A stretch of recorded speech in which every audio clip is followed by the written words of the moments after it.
दर्शकबिन यति बेला बालेन शाह भावी प्रधानमन्त्री राष्ट्रिय स्वतन्त्र पार्टीका वरिष्ठ नेता झापामा अत्याधिक मतका साथ विजय भइसके पछाडि अत्याधिक मतले विजय भइसके पछाडि उहाँ निस्कदै हुनुहुन्छ। यो दृश्य देख्न सक्छौँ यति बेला बालेन शाह के भन्नुहुन्छ ल यो बधाई के भन्नुहुन्छ बालनजी के भन्नुहुन्छ ल यो हेर्नुहोस् उहाँले विजयको प्रमाणपत्र हस्तान्तरण ग्रहण गरिसक्नु भएको छ यो देखिरहनु मन छ दर्शकबिन यो हेर्नुहोस् प्रतिक्रिया जनाउनु भएको छैन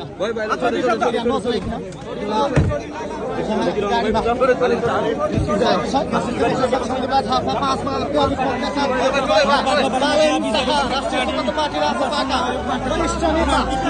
बालेन शाह राजसभाबाट भावी प्रधानमन्त्रीका उम्मेदवार भावी प्रधानमन्त्री बालेन शाह हेर्न सक्छौँ उहाँ कुनै पनि प्रतिक्रिया नजनाइकन यति बेला निस्किनु भएको छ यो देख्न सक्छौँ। यो शाह यति बेला प्रमाणपत्र नै ग्रहण गरिसके पछाडि उहाँ निस्किनु भएको छ। ठुलो सङ्ख्यामा सञ्चारकर्मीहरू उहाँलाई हामीले प्रतिक्रिया मागेका थियौँ प्रतिक्रिया कुनै पनि दिनु भएन र